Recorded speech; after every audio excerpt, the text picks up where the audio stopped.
Fala, meus amigos, sejam todos muito bem-vindos aqui a este vídeo que eu estou soltando aí com exclusividade, vamos dizer assim, exclusividade, primeiramente para os apoiadores do canal. Depois eu pretendo disponibilizá-lo, depois de alguns dias aí, para quem não é membro aqui do canal.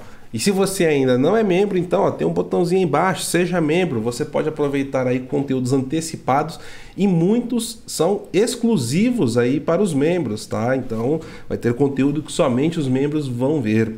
Mas esse conteúdo aqui, especificamente, eu decidi com o tempo depois abrir aí para quem não é membro, porque é um tema muito importante, simples, rápido, uma forma de abordá-lo, mas muitas vezes nós somos pegos em grandes armadilhas mentais e muitas vezes nós ficamos presos em algumas situações por simplesmente não conseguirmos compreender ou colocar ordem nos fatos. Tá, mas isso está muito confuso, Paulo. O que você está querendo dizer com isso? O seguinte, na semana passada eu fiz uma live com o amigo Fernando Melo lá no canal dele. E depois da live, uma pessoa começou a comentar algumas coisas e de certa forma até falando que eu era isentão e tal e tudo mais. E estava defendendo fulano, defendendo ciclano. Eu falei, opa, peraí, tem alguma coisa aqui muito complicada nessa história que eu não estou entendendo. Então, vamos voltar um pouquinho mais. Durante a live, eu estava ali comentando sobre a atuação de João Dória, a trajetória de João Dória de 2016 para cá. Ou seja, como se deu ali, né, toda a questão da campanha dele e o começo do mandato dele como prefeito da cidade de São Paulo. E aí, o comentário que eu fiz, e algumas vezes eu já fiz esse comentário aqui no canal, quem me acompanha há mais tempo sabe que eu sempre comento sobre isso. Eu soltei a seguinte frase: João Dória, nos primeiros 6 meses de governo, aqui na Prefeitura de São Paulo, fez um mandato excelente. Foi um mandato muito bom. Mas depois ele acabou se perdendo e ele deixou as prioridades de lado e tudo fracassou. E aí a pessoa falou que eu estava usando o pullover do Dória e tudo mais. E eu fui respondendo ela, tentando entender o que essa pessoa estava querendo dizer. E aí é aquilo que eu também costumo chamar, uma frase que eu uso muito aqui no canal, né? A confusão demoníaca. Por que confusão demoníaca? O que aconteceu aí? O que nós temos de fato em cima disso? A pessoa, ela simplesmente confundiu-se ali com o que é extrato da realidade posterior àquilo que você já tem, com o que de fato acontece em tempo real. Pô, cara, isso tá confuso ainda. Tá bom, então vamos sair dessa situação do Dória e vamos lá para uma situação onde nós estamos falando, por exemplo, de escravidão, tá? Muitas vezes, quando nós entramos em uma discussão baseado em fatos que remetem à escravidão, nós sempre vamos aplicar os valores morais, os valores econômicos e os valores da sociedade como um todo, ou seja, aquele senso comum da sociedade como um todo, baseado no que nós estamos vivendo hoje, no que você enxerga hoje e nos resultados que isso trouxeram, tá? Então, quando você começa a estudar história, analisar história,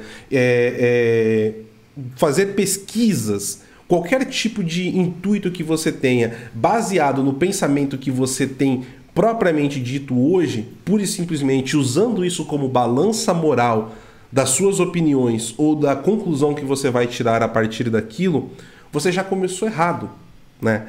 Então, por exemplo, quando eu afirmo que João Dória começou fazendo um excelente governo, nos primeiros 6 meses essa premissa ela é verdadeira.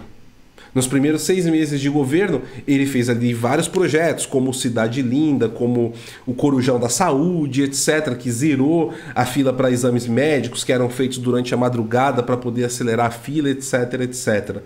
Pô, Paulo, mas a gente sabe que tudo isso daí foi ações marqueteiras que muitas pessoas falou, a gente até não ouviu na época, é verdade. E isso foi um fracasso, inclusive foi um dos argumentos que a pessoa utilizou comigo. Aí você fala, ok, mas dentro daquele contexto do período histórico dos primeiros 6 meses de governo ali dele, ele fez algo que foi muito bem feito. Teve uma excelência. Ah, mas depois mostrou-se que era um fiasco, que tudo aquilo ali era puro marketing, depois que o pessoal tirava a foto dele inaugurando a obra, abandonava-se. Ah, mas isso foi depois. Então você chegou a essa conclusão depois que a história transcorreu, você teve ali todos os fatos que desenrolaram-se e você teve uma conclusão daquele fato. Ou seja, você precisou percorrer o período histórico, depois que você percorreu esse período histórico, você chegou à extração da realidade ali em si. Então, quando uma pessoa fala assim, olha, os primeiros 6 meses do governo Dória foi excelente na Prefeitura de São Paulo e isso até possibilitou ele a ser pleiteado como candidato para bater de frente com Jair Bolsonaro, era uma afirmação verdadeira dentro daquele período. Só que todos nós sabemos que no final ele não ganha eleição aqui em São Paulo para prefeito nunca mais. Por conta das ações que ele fez posteriormente, inclusive eu falei disso muitas vezes, o Dória não ganha eleição para governador dentro da cidade de São Paulo, ele vai ganhar por conta do interior e porque as pessoas ainda não souberam o que aconteceu de fato aqui, ficaram com aquela imagem, né, que foi criada dele nos primeiros 6 meses de governo. Mas vocês percebem como isso é uma sutileza, é uma coisa bem leve e que pode deixar totalmente turva a sua compreensão da realidade, principalmente quando estamos falando do passado? E isso é utilizado de maneira magistral, tá, pelo movimento revolucionário.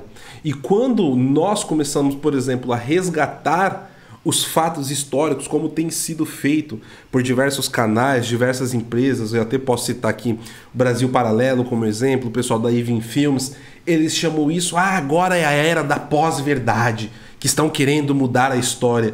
Na verdade, né, essas empresas, essas pessoas, nós aqui no canal, inclusive vocês também contribuindo de diversas formas, estão fazendo um resgate do que de fato aconteceu na história, porque o movimento de pós-verdade aconteceu já há décadas atrás, onde a história foi alterada. Eu recentemente até compartilhei um áudio nos grupos de WhatsApp, né? Se você não está inscrito aqui nos grupos de WhatsApp ainda, então tem aqui o link também, grupo de WhatsApp, de Telegram, você recebe as novidades, de vez em quando eu mando conteúdos, que eu estava falando sobre Tiradentes.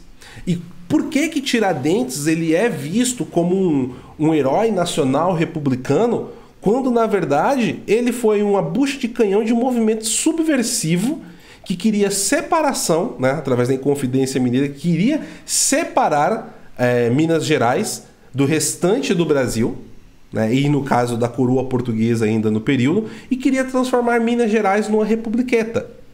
Só que hoje nós temos até um feriado para enaltecer Tiradentes, feriado nacional, para enaltecer uma figura histórica que ele era totalmente esquecido e posto como um herói, porque ele tentou libertar o Brasil dos jugos da coroa portuguesa.